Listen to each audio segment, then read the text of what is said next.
い上お菓子下かきくけこんなにもさしすせソフトクリームゴゾロップで Assalamualaikum minasan, ohayo gozaimasu. Ketemu lagi bersama saya Reza di channel Belajar Jepang. Di beberapa episode yang lalu, kita sudah mempelajari bagaimana cara penyebutan angka di dalam bahasa Jepang. Nah, sebenarnya di Jepang itu terdapat dua jenis penyebutan angka. Yang pertama itu adalah angka yang berasal dari bahasa asli Jepang, dan yang kedua adalah angka yang berasal dari bahasa Cina. Nah, kalau yang kemarin sudah kita pelajari, yang sebelumnya itu, yang Ichi, Nissan, Yongo, dan seterusnya itu adalah merupakan penyebutan angka yang berasal dari bahasa Cina. Nah, sedangkan untuk bahasa Jepang sendiri itu mempunyai penyebutan yang sama sekali berbeda. Jadi apa sih perbedaannya antara penyebutan angka yang berasal dari bahasa Cina dan juga yang berasal dari bahasa Jepang? Nah, perbedaannya adalah kalau kita menggunakan angka yang berasal dari bahasa Cina seperti yang kita pelajarin kemarin, seperti Ichi, Nissan, Yongo, dan seterusnya itu, ketika kita ingin menghitung suatu benda, kita harus menyertakan satuannya. Nah, misalnya kita mau menghitung 1 kilo beras. Nah, itu kita mesti menyertakan satuan kilonya, yaitu menjadi ichikiro. Sedangkan kalau kita menggunakan angka yang berasal dari bahasa Jepang, kita tidak perlu lagi menyertakan satuannya ketika menghitung benda. Cukup kita sebutin angkanya aja. Jadi gimana sih penyebutan angka yang berasal dari bahasa Jepang itu? Nah, sebelum kita pelajarin, siapin dulu kertas dan alat tulis minasan semua. Nihongo no kurasu, haji marimashou.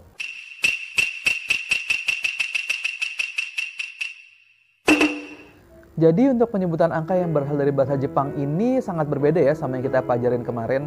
Ditambah kalau kemarin itu kan kita belajar angka itu bisa dihitung sampai ratusan, ribuan, jutaan, hingga triliunan. Nah, tapi kalau untuk angka-angka yang dalam bahasa Jepang ini hanya terdapat 10 angka aja. Nah, jadi kita cukup menghafal dari 1 sampai 10. Jadi gimana sih cara kita menyebutkan angka dari 1 sampai 10 dalam bahasa Jepang itu? Yuk kita pelajarin bareng-bareng.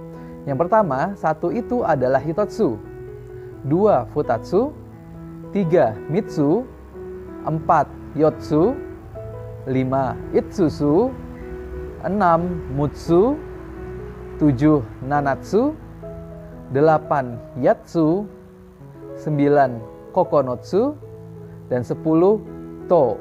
Sedangkan kalau untuk pertanyaannya itu kita bisa menggunakan ikutsu, yang artinya ada berapa. Nah, jadi kita langsung ikutsu itu langsung universal, jadi kita menyebutkan ada berapa banyak. Apakah itu berapa piring, berapa mangkok, berapa sendok, berapa batang, berapa buah, dan lain sebagainya. Gimana? Gampang kan? Angka-angka tersebut dari 1 sampai 9 akhirnya sama semua ya, yaitu su, su, dan su. Nah, cuman angka 10 aja yang berbeda, yaitu to. Nah, yuk kita sekarang kita ulangin sekali lagi, sambil minasan juga coba diucapin supaya semakin mudah untuk menghafalnya. 1. Hitotsu, 2. Futatsu, 3. Mitsu, 4. Yotsu, 5.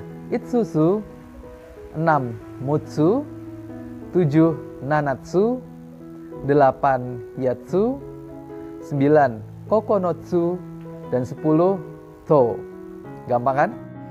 Jadi seperti yang udah kita sebutin sebelumnya, kalau kita menggunakan angka-angka yang berasal dari bilangan asli Jepang ini, dia itu nggak perlu menggunakan satuan lagi kalau kita menghitung benda. Satuan itu maksudnya kayak kilo, meter, buah, potong, batang, butir, dan sebagainya. Nah, jadi cukup disebutkan angkanya aja. Nah, sekarang bagaimana cara penggunaannya dalam percakapan sehari-hari? Yuk kita lihat contoh-contoh kalimatnya yang berikut ini. Nomor 1, nashi ga nanatsu arimasu. Artinya ada 7 buah pir. Nah, ini kita menggunakan bunpo yang nani nani ni nani nani ga arimas. Cuman yang keterangan tempatnya nggak kita pakai, jadi langsung kita pakai ga arimas. Nah, untuk penggunaan angka yang menggunakan bilangan asli Jepang ini, angkanya itu kita selipkan antara ga dan arimas ya. Jadinya ga nanatsu arimas. Nah, jadi nanatsu di sini 7, tapi karena kita ngomong nashi itu adalah pir, kita langsung menggunakan satuannya, yaitu kalau pir itu kan buah, jadi 7 buah pir. Nomor 2, sono hanayani himawari ga itsusu arimasu. Ini baru kita pakai bunpo yang lengkapnya ya, yang nani nani ni nani nani ga arimasu. Artinya di toko bunga itu ada 5 batang bunga matahari. Itsusu 5. Nah, karena kita ngomongin bunga matahari, berarti bunga itu satuannya batang kan? Jadi langsung kita sebut 5 batang bunga matahari. Nah, untuk menerjemahkannya itu kita ambil dari belakang ya. Jadi kita terjemahkannya itu Arimas, Itsusu, dan Himawari. Arimas ada, Itsusu 5 batang, dan Himawari bunga matahari. Nomor 3, Haruki-san no Meganega Ikutsu arimasu ka? Artinya, kacamatanya Haruki-san ada berapa? Nah, ikutsu ini artinya adalah untuk menanyakan ya. Jadi kita menanyakan ada berapa ikutsu itu. Nomor 4, Kono atari ni eiki ga mitsu arimashita. Artinya, di sekitar sini dulunya ada 3 stasiun kereta api.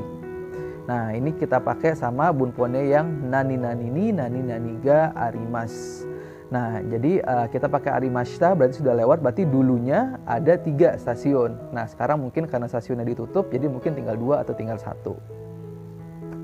Nah, gimana? Bisa dipahami ya bagaimana penggunaannya dan apa perbedaannya dari angka-angka yang kita pelajarin kemarin. Nah, kalau di Jepang itu sebenarnya kedua angka ini masih sering digunakan, tapi pada umumnya yang kebanyakan dipakai itu adalah yang berasal dari bahasa Cina, yang ichi, ni, san, yongo, dan seterusnya. Nah, tapi kalau untuk yang hitotsu, futatsu, dan seterusnya ini juga masih sering digunakan juga. Untuk kita sebagai turis, penggunaan bilangan asli Jepang ini juga lebih gampang digunakan kalau kita lagi mau membeli sesuatu. Nah, karena kalau kita beli itu kita nggak perlu mikirin lagi nih satuannya apa. Nah, misalnya kita mau beli payung, kita kan nggak tahu ya payung itu satuannya apa sih, apakah batang, atau piece, atau biji, atau apa. Nah, kadang kita juga nggak tahu apa sih bahasa Jepangnya. Nah, jadi lebih gampang kalau kita sebut aja langsung menggunakan bilangan asli Jepang ini. Jadi kita sebut aja misalnya, ano kasaga futatsu onegai shimasu. Nah, payung yang itu minta 2 dong. Nah, itu udah cukup. Jadi kita nggak perlu lagi mikirin satuannya apa.